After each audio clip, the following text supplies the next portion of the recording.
Hello, I'm Jennifer Orme, the Human Resources Director for the City of Holland. The HR team also includes Human Resources Specialist Veronica Estevez and Executive Assistant Marty Francis. Although we have a wide variety of responsibilities, our top priority is to serve and support the 201 full-time and 84 part-time employees.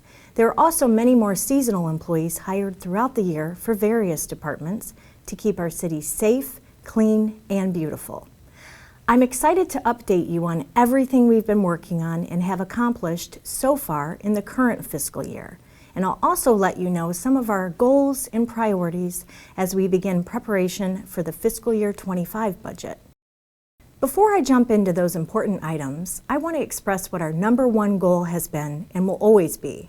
That is to make sure we have a positive culture where our employees feel valued, respected, and engaged in their work and care about one another. Our shared values, benefits, and attitudes guide the organization and the morale. Without this positive culture at our very core, we wouldn't be able to retain and attract the very best employees to serve our community. My job as Human Resources Director is to make sure that we have consistent policies and procedures to follow, effectively communicate with our employees, offer health and retirement benefits that meet their needs, and provide employee training and development opportunities. Here are a few of the highlights for the current fiscal year now that we're about halfway through. In some areas, we'd like to focus our efforts on the upcoming fiscal year 25. Our employees are the city's greatest investment, and they're the key element to the success of our organization. We budgeted for and have selected an external consultant to assist the city with a wage and classification study on all of our non-union full and part-time non-seasonal positions. It's a best practice to conduct a study every few years to keep up with the labor market, to stay competitive when retaining and attracting new employees, and to ensure we have internal pay equity as positions evolve and change over the years. Our last study was conducted in 2019 and 2020. As you probably know, a lot's changed in the labor market since then. We are early in the process, but hope to have this study completed this winter or early spring. The finance team has planned for some wage adjustments for the fiscal year 24 budget, so I won't be asking for any additional budget for this project next year. Health insurance and retirement benefits are a significant percentage of our employees' total compensation. We work hard to educate our employees about what the city has to offer, provide resources for cost savings, and manage our self-funded health plan responsibly. For the 2024 calendar year, we did experience an increase in our fixed and projected costs, so employer and employee premiums were increased. This was the first increase we've experienced in years. We will continue to do our best to manage the benefits effectively, encourage and incentivize wellness and preventative care, and educate our employees on how they're able to do their part to help lower costs by being good consumers of their benefits. We always prioritize training and professional development for our employees and really appreciate the continued support from City Council.